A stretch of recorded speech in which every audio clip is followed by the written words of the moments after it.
Hello and welcome to Ula Tea Leaf Readings. My name is Lenor and tonight I'm going to be reading your tea leaves. This is a horoscope for Capricorn. If Capricorn is your solar, lunar, ascendant / rising sign, then this is a message for you. All right, let's get started. And so this is a bonus reading for Capricorn. And our card tonight is the Knight of Wands.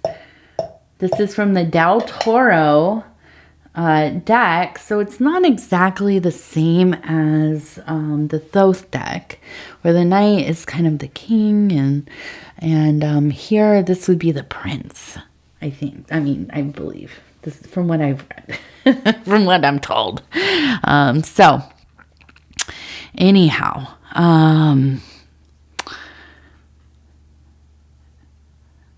this is an intensity.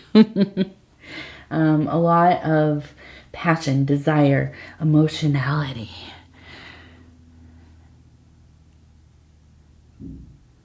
Okay. And so if you have not subscribed, please think about doing so. You can hit that little bell. It'll let you know when the next readings are coming out. It is free to subscribe.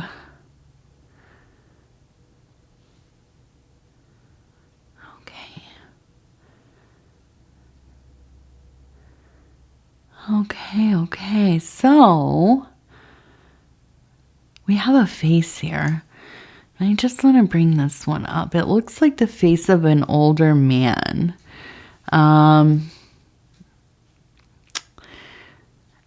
it feels like this is maybe, it almost feels like maybe a father. A father, a grandfather, somebody who was important to your life. But I think they've transitioned. And it feels like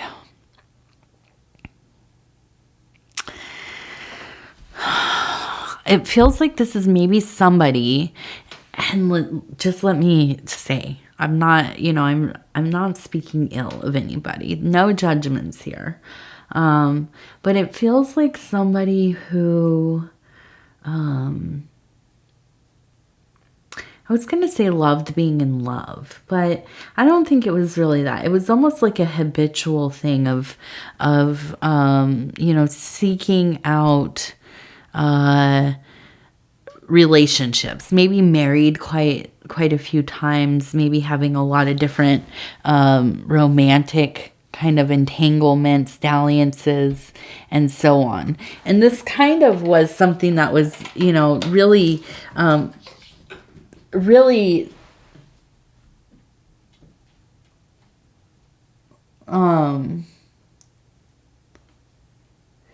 something that maybe was really kind of difficult for you. And I'm sorry, my cat just...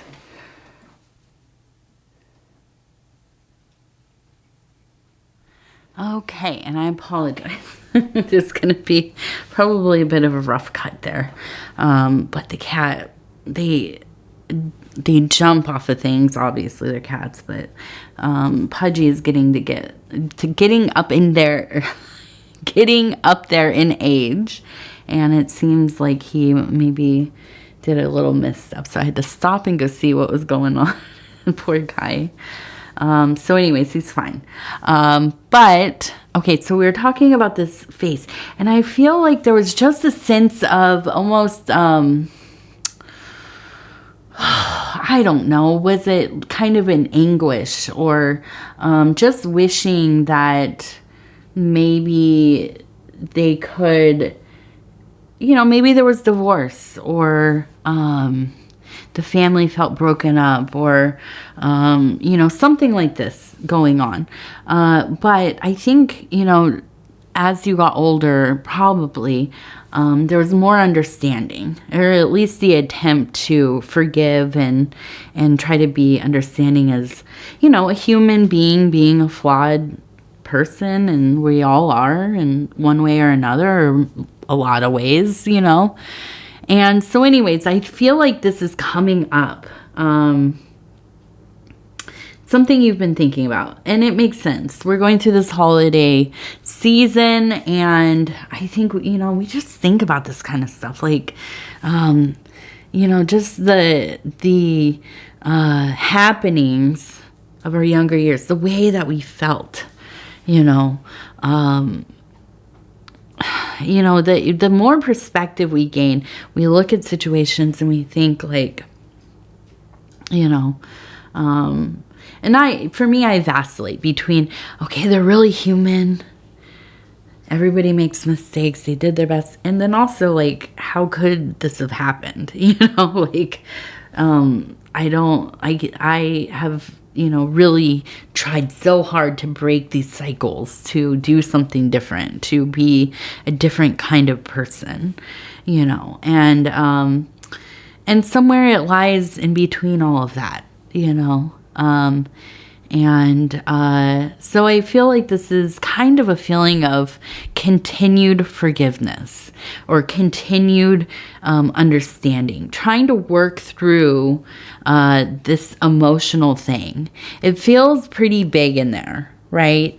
It feels like it's something that comes up and usually it's just a passing thought, right? But sometimes in those quiet moments, it can really kind of get you to that place where, you got that, like, that lump in your throat and you just are about to, yeah, and I get that. I feel that so deeply. And so let's continue on. Let's see what else we have here.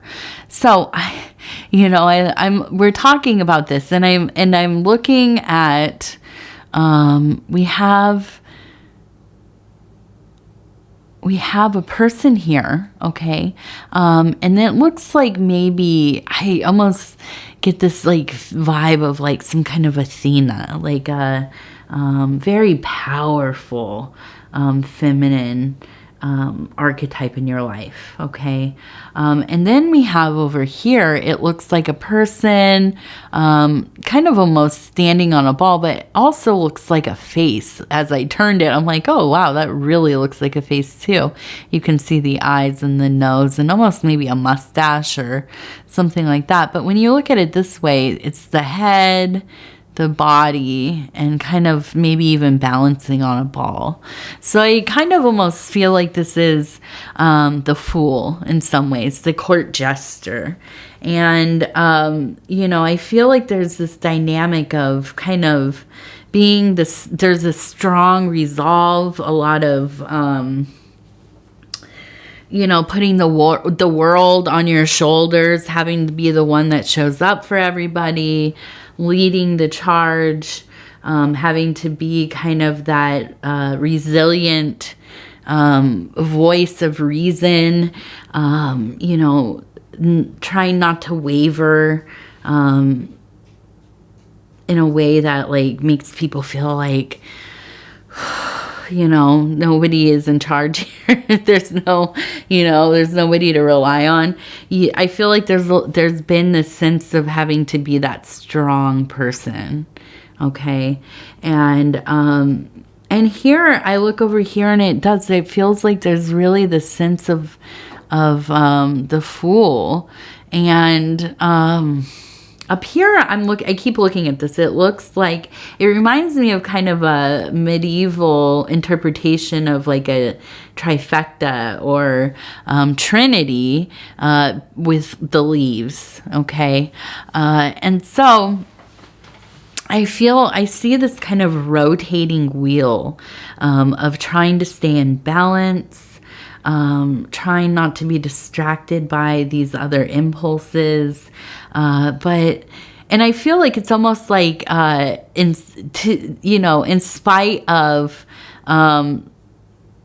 this person that we were talking about before, like you have gone so far out of your way to, not be perceived as the same, that you've devoted your life to it in some ways. And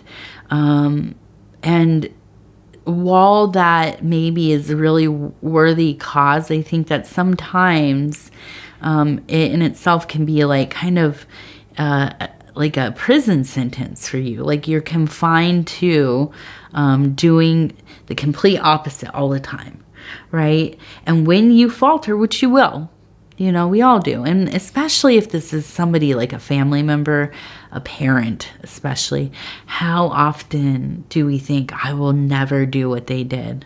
I will never do that. And then you see yourself in little ways, you know, just kind of saying the same things, the same behaviors, worldviews that kind of come up. And you think, oh, I thought I did so much work to escape this. And there are just little reminders, you know.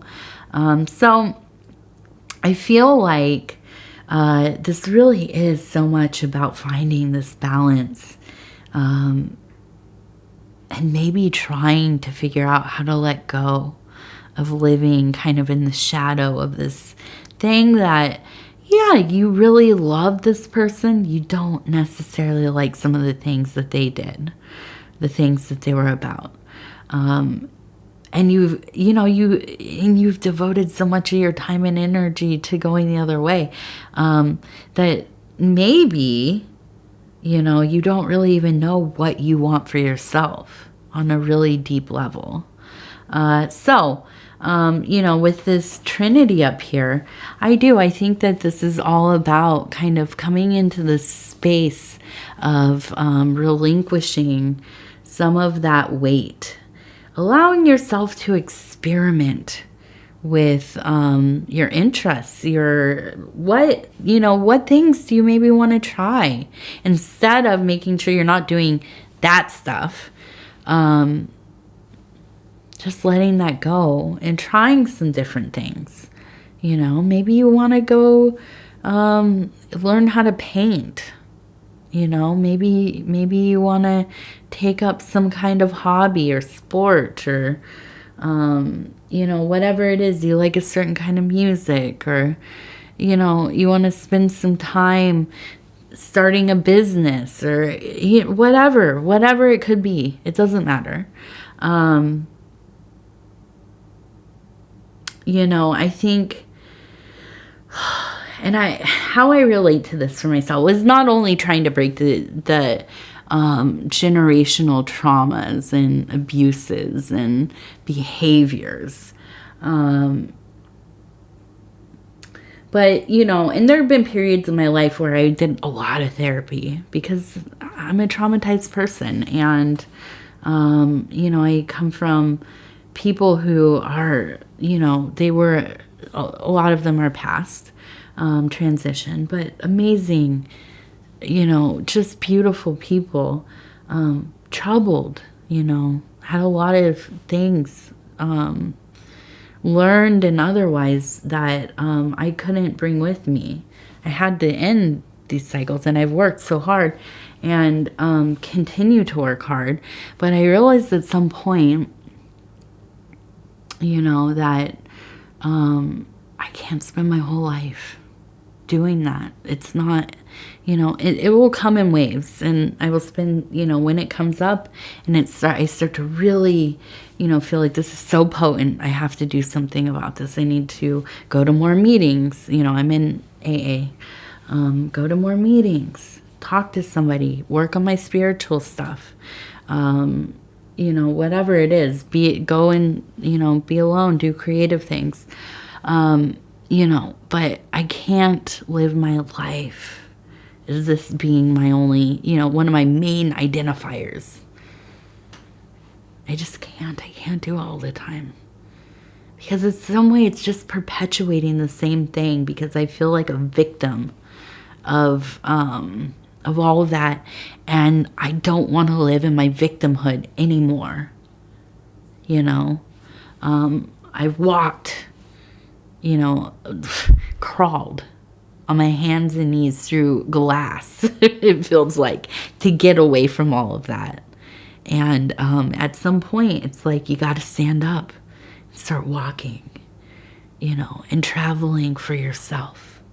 traveling for your bright future, for your beautiful, I'm going to cry, for your own, for your own cause, your own means, your own reason for being here. Because that's not it. It's not it. It's not your job to live out the cycle.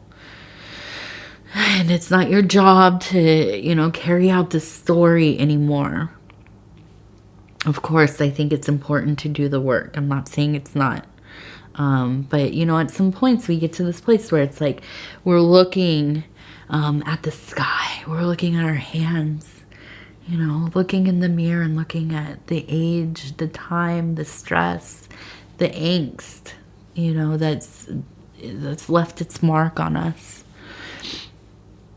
And it's like, I got to do something for myself. I got to see something beautiful. I got to feel something beautiful.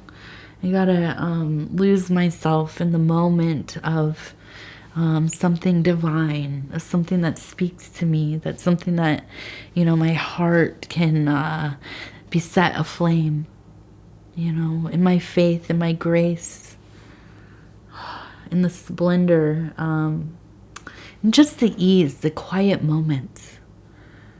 Those quiet moments are so beautiful. I think, I think about that so often, just sitting at the table in the morning with my daughter, drinking tea, and she's eating her breakfast, and the house is quiet, and I look at her, and she's growing, and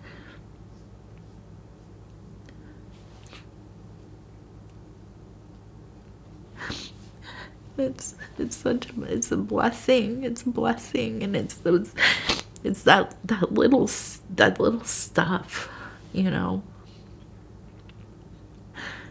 I'm sorry. I'm sorry to cry, but it's just,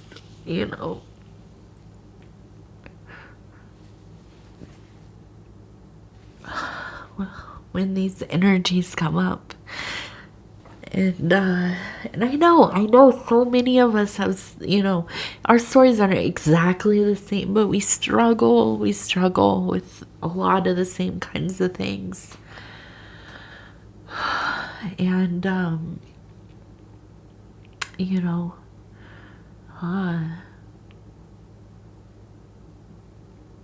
there's those little, it's like just the little passageways. We have to get through them, and then it's, there's just this little impression of beauty, of serenity, of being in that moment and being present in that blessing. Oh my goodness. Yeah. Yes. So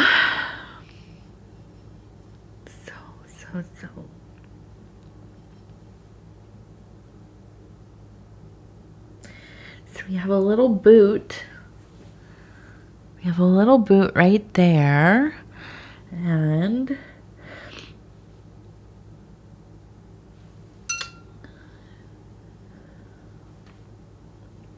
we have an illuminated candle.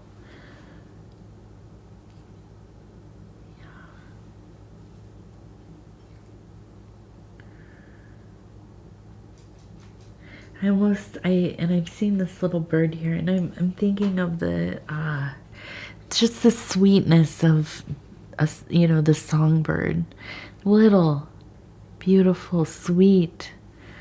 Something that we maybe don't notice all the time, there's so much sound pollution and commotion, and we're busy and things, we're going from this and that, but then you hear that sweet little song, and it's like it pierces through everything else into your heart. And it's so beautiful. And with the boot, I feel like really, there's this feeling of looking for some, and finding something, grasping onto beloved things, going into places that feel holy to you, divine to you. If it is some kind of, temple, if it is, a natural place out, out in the woods, next to the ocean, the lake, and the water, up high or really, really low in the desert, wherever it is. It's this feeling of, having your favorite song play, and it's just, you just get lost in it. It's so beautiful. You just swaying to it. Something so beautiful. I think of that song Crimson and Clover, that came up in my mind immediately. But yes, I feel you looking for it, okay? And it's there. And part of the blessing is finding these things in our life, and with the illuminated candle, this is coming into a knowing, right? This is kind of like the universe offering you an understanding, a spiritual download, if you will. And, I feel like you're in a place where, I know there's a kind of a pulling in different directions emotionally, but that's okay, and that's okay. Sometimes we just have to let it be what it is and not judge it. All right, let's do an affirmation card. Now I'm this emotional burst a little bit there. And now I'm just tired. Now it's time to go to bed pretty soon. This is the Cincy Child affirmation cards, and I'm just going to read this with you. It says, I am open to love, and love flows through me. I am open to love, and love flows through me.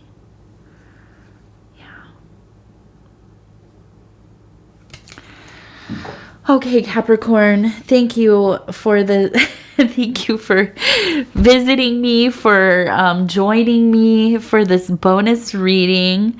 I know it's a bit of a wild ride, and yes, Pudgy is okay. He's over here running around. I put out some catnip for him, and he's very happy. So I'm always worried about that boy. He's getting old, and sometimes he forgets his age, I think. So anyways, if you would be so kind as to like the video, it really does help the channel so much. And TT says hello. Come here, TT. Come on. Oh. It does. Okay, so if you'd like the video, it does help so much. And if you haven't subscribed, please think about doing that. You can hit the little button, the little bell button. It'll let you know when the next videos are coming out. And it is free to subscribe. We'd love to have you here at the channel. If you want to leave a comment, please do. They mean so much to me, truly. I love reading them. I read every single one of them.